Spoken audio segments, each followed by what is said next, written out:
Hello YouTube family, कैसे हैं आप लोग। I hope you all are good. आज मैं फिर 20 क्वेश्चन के साथ हूं और ये आधुनिक भारत का चौथा पार्ट होगा, यानी पार्ट 4। इसमें 20 क्वेश्चन देखेंगे, साथ ही साथ उसके लिटरेचर को भी देखेंगे, जो अराउंड 50 से 60 क्वेश्चन आपके इजीली बन सकते हैं और आप उसे डील कर सकते हैं। ऑलरेडी मैंने 3 पार्ट यूट्यूब पर अपलोड कर रखा है। अगर आपने नहीं देखा है तो प्लीज उसे देख लीजिए, क्योंकि ये बहुत इंपॉर्टेंट होगी आपकी प्रिपरेशंस के लिए। स्पेशली अगर हिस्ट्री की क्वेश्चन पूछी जाती है तो जो मैं पार्ट लेकर आ रहा हूँ, पार्ट 1, 2, 3, 4, 5, मैं टोटल 5 पार्ट लेकर आऊंगा आधुनिक भारत का। मुझे नहीं लगता है कि इस 5 पार्ट से बाहर क्वेश्चन आएगा। अगर आपने इसे पूरा देख लिया, पांचों पार्ट को, तो आपको और ज्यादा मेहनत करने की जरूरत नहीं पड़ेगी। सो वीडियो में आगे बढ़ते हैं, और अगर आपने मेरे चैनल को सब्सक्राइब नहीं किया है तो प्लीज सब्सक्राइब कर लीजिए, क्योंकि मैं इस तरह की वीडियो रेगुलर लाता हूँ। सो वीडियो में आगे बढ़ते हैं और देखते हैं आज का पहला question. Governor general Lord Ellenborough के कार्यकाल में किस अधिनियम द्वारा दासता को गैर कानूनी घोषित किया गया था? अधिनियम 6, अधिनियम 5, अधिनियम 3 या अधिनियम 8? और इसका सही जवाब है अधिनियम 5। गवर्नर जनरल लॉर्ड एलन बोरो ने अपने कार्यकाल के दौरान 1843 में एक अधिनियम 5 को पारित किया। इस अधिनियम द्वारा दासता यानी दासी, जैसे घरों में या फिर राजा महाराजा अपने घर में दासी रखा करते थे, उसे गैर कानूनी घोषित किया था इन्होंने। तो ये बहुत इंपॉर्टेंट होगी इसकी ये इन्होंने पारित कब किया था? अधिनियम 5 में 1843 में। अगला सवाल है, 1861 में इंडियन मिरर समाचार पत्र का संपादन और प्रकाशन किसने किया? अमिताभ घोष, रविंद्रनाथ टैगोर, सुमित गांगुली या मनमोहन घोष और देवेंद्रनाथ टैगोर ने? और इसका सही जवाब है मनमोहन घोष और देवेंद्रनाथ टैगोर। इंडियन मिरर समाचार पत्र की स्थापना 1861 में मनमोहन घोष, देवेंद्रनाथ टैगोर ने कोलकाता में की थी। यानी इसकी स्थापना 1861 में हुई। इसके संपादन, इसका स्वतंत्रता, इसका प्रकाशन, सारा कुछ 1861 में मनमोहन घोष और देवेंद्रनाथ टैगोर ने ही किया। अगला सवाल है, राष्ट्रीय विकास परिषद की स्थापना कब की गई? 9 अगस्त 1960, 6 अगस्त 1952, 15 सितंबर 1958, 29 अगस्त 1960? और इसका सही जवाब है 6 अगस्त 1952। राष्ट्रीय विकास परिषद की स्थापना 6 अगस्त 1952 को की गई। प्रधानमंत्री द्वारा इसकी अध्यक्षता की जाती है। यानी विकास परिषद जो हमारे देश की है, उसके अध्यक्ष कौन होते हैं? जो वर्तमान कालीन प्रधानमंत्री होते हैं। अगला क्वेश्चन है, इंडियन नेशनल एसोसिएशन की स्थापना कलकत्ता में किसने की थी? द्वारकानाथ टैगोर, सुरेंद्रनाथ बनर्जी, प्रसन्ना कुमार टैगोर या देवेंद्रनाथ टैगोर? इसका सही जवाब है सुरेंद्रनाथ बनर्जी। सुरेंद्रनाथ बनर्जी ने 26 जुलाई 1876 में आनंद मोहन बोस के साथ मिलकर, किनके साथ? आनंद मोहन बोस, कलकत्ता में इंडियन नेशनल एसोसिएशन की स्थापना की। कब की? 1876 में। 26 जुलाई 1876 में आनंद मोहन बोस के साथ मिलकर कहाँ की? कलकत्ता में। किस चीज की स्थापना? इंडियन नेशनल एसोसिएशन की स्थापना। और 1885 में इस संगठन का विलय कांग्रेस में कर दिया गया। यानी 1876 में इंडियन नेशनल एसोसिएशन की स्थापना हुई 26 जुलाई, और 1885 में सिर्फ 9 सालों के बाद, सिर्फ और सिर्फ 9 सालों के बाद इसे कांग्रेस में विलय कर दिया गया। अगला सवाल है, आनंद मठ के लेखक कौन थे? बंकिम चंद्र चटर्जी, रविंद्रनाथ टैगोर, राजा राम मोहन रॉय या बाल गंगाधर तिलक? और इसका सही जवाब है बंकिम चंद्र चटर्जी। आनंद मठ उपन्यास की रचना बंकिम चंद्र चटर्जी ने 1852 में की थी, और इस उपन्यास से ही हमारे देश का राष्ट्रीय गीत वंदे मातरम को लिया गया है। इस उपन्यास 1700 के दौरान सन्यासी विद्रोह पर आधारित था। यानी कि ये उपन्यास 1700 में हुए सन्यासी विद्रोह पर आधारित है, और इसमें लिखा गया वंदे मातरम हमारा राष्ट्रीय गीत है, और इसे आनंद मठ से लिया गया है। और इसकी रचना बंकिम चंद्र चटर्जी ने 1852 में की थी। अगला सवाल है, गांधी इरविन समझौते पर कब हस्ताक्षर किया गया? 5 मार्च 1931, 6 मार्च 1931, 7 मार्च 1931 या 8 मार्च 1931? इसका सही जवाब है 5 मार्च 1931। गांधी इरविन समझौते पर 5 मार्च 1931 को हस्ताक्षर किया गया। इस समझौते पर महात्मा गांधी ने और तत्कालिक वायसराय लॉर्ड इरविन ने हस्ताक्षर किया और यह समझौता द्वितीय गोलमेज सम्मेलन से ठीक पहले हुआ था। यानी गांधी इरविन समझौता द्वितीय गोलमेज सम्मेलन में कभी नहीं हुआ, ये उसके पहले हुआ। और कब हुआ? 5 मार्च 1931 को। और किनके किनके बीच? महात्मा गांधी और वायसराय, जो उस समय के प्रेजेंट वायसराय थे तत्कालीन, लॉर्ड इरविन के बीच। अगला सवाल है, निम्नलिखित में से किस तारीख को भगत सिंह को फांसी दी गई? 19 मार्च 1931, 23 अप्रैल 1931, 23 मार्च 1931, 14 मार्च 1931? और इसका सही जवाब है 23 मार्च 1931। भगत सिंह को 23 साल की उम्र में मृत्यु दंड मिला। जॉन सैंडर्स की हत्या के आरोप में उन्हें सजा दी गई और 23 मार्च 1931 को भगत सिंह से उनके सहयोगी राजगुरु सुखदेव को भी फांसी दी गई थी। ये बहुत इंपॉर्टेंट होगी डेट, हमेशा पूछी जाती है।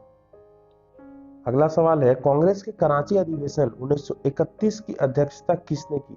सरदार वल्लभ भाई पटेल, पंडित जवाहरलाल नेहरू, पंडित मदन मोहन मालवीय या डॉक्टर एम.एस. अंसारी? इसका सही जवाब है सरदार वल्लभ भाई पटेल ने। कराची अधिवेशन की अध्यक्षता सरदार वल्लभ भाई पटेल द्वारा की गई। इस अधिवेशन के मौलिक अधिकार और आर्थिक नीति पर प्रस्ताव पारित किया गया था और ये कब हुई थी? 1931 में। अगले सवाल की ओर बढ़ते हैं, 1916 में होम रूल आंदोलन किसने शुरू किया था? Frank Besant, Helena Blavatsky, Charles Knowlton या एनी बेसेंट? इसका सही जवाब है एनी बेसेंट ने। एनी बेसेंट ने 1916 में बाल गंगाधर तिलक के साथ मिलकर होम रूल की स्थापना, यानी होम रूल आंदोलन की स्थापना या उसकी शुरुआत की थी। अगला सवाल है, 10 अप्रैल 1917 को चंपारण सत्याग्रह में गांधी जी के साथ और कौन शामिल हुए थे? बाल गंगाधर तिलक, सुभाष चंद्र बोस, राजेंद्र प्रसाद या उपयुक्त में से कोई नहीं?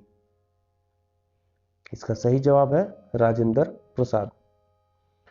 महात्मा गांधी 10 अप्रैल 1917 को चंपारण पहुंचे। उन्होंने अपने साथ ब्रजकिशोर प्रसाद, राजेंद्र प्रसाद और अनुग्रह नारायण सिन्हा और जेबी कृपलानी, जीवंत राम भगवान दास कृपलानी इनका पूरा नाम था, जैसे मैंने पार्ट 1 में ये आपको बताया था। इन सभी के साथ मिलकर वो चंपारण सत्याग्रह का शुरुआत किया था। और कब किया? 10 अप्रैल 1917 को। अगले क्वेश्चन की ओर बढ़ते हैं, भारतीय राष्ट्रीय कांग्रेस का लाहौर अधिवेशन का अध्यक्ष कौन था? पंडित जवाहरलाल नेहरू, राजेंद्र प्रसाद, लाला लाजपत राय या पंडित मोतीलाल नेहरू? इसका सही जवाब है पंडित जवाहरलाल नेहरू। 1928 में पहली बार भारत के लिए संविधान का मसौदा मोतीलाल नेहरू द्वारा तैयार किया गया था और 1929 में कांग्रेस के लाहौर अधिवेशन पूर्ण स्वराज प्रस्ताव पारित किया गया और इस अधिवेशन में पंडित जवाहरलाल नेहरू की अध्यक्षता में, कांग्रेस के वो अध्यक्ष थे, उन्हें चुना गया था इसी लाहौर अधिवेशन में। अगला क्वेश्चन है, 1916 में कांग्रेस के लखनऊ अधिवेशन की अध्यक्षता किसने की थी? रास बिहारी बोस, अंबिका चरण मजूमदार, भूपेंद्र नाथ बोस, उपयुक्त में से कोई नहीं? इसका सही जवाब है अंबिका चरण मजूमदार। कांग्रेस के 1916 के लखनऊ अधिवेशन की अध्यक्षता अंबिका चरण मजूमदार ने किया। इस अधिवेशन में कांग्रेस को दो धड़, गरम दल और नरम दल, एक मंच पर लाया गया और साथ ही साथ कांग्रेस और मुस्लिम लीग के बीच ऐतिहासिक लखनऊ समझौता भी इसी अधिवेशन में हुई थी। अगला सवाल है, 1940 के व्यक्तिगत सत्याग्रह के लिए गांधी जी ने किसे चुना था? विनोबा भावे, जवाहरलाल नेहरू, लाल बहादुर शास्त्री या एस सत्यमूर्ति? इसका सही जवाब है विनोबा भावे। अगस्त प्रस्ताव के दौरान गांधी जी ने सविनय अवज्ञा शुरुआत किया। इसके लिए गांधी जी ने आचार्य विनोबा भावे को पहला सत्याग्रही चुना था और पंडित जवाहरलाल नेहरू को दूसरा। अगला सवाल है, प्रत्यक्ष कार्यवाही दिवस 16 अगस्त 1946 को किसके द्वारा मनाया जाता है? Muslim League, Christian League, Sikh League या हिंदू लीग? इसका सही जवाब है मुस्लिम लीग के द्वारा। मुस्लिम लीग ने 16 अगस्त 1946 को प्रत्यक्ष कार्यवाही दिवस के रूप में मनाया है। इसका उद्देश्य हिंदू मुस्लिम दंगे में उत्पन्न होने वाले सिद्ध करना था और हिंदू और मुसलमान समुदाय को एक साथ नहीं रह सकते, इसके लिए उन्होंने ये दिवस मनाया था। अगला सवाल है, 1893 में गणपति त्योहार किसने शुरू किया था? गणेश दामोदर सावरकर, नाना पाटिल, लोकमान्य तिलक या विनोबा भावे? इसका सही जवाब है लोकमान्य तिलक।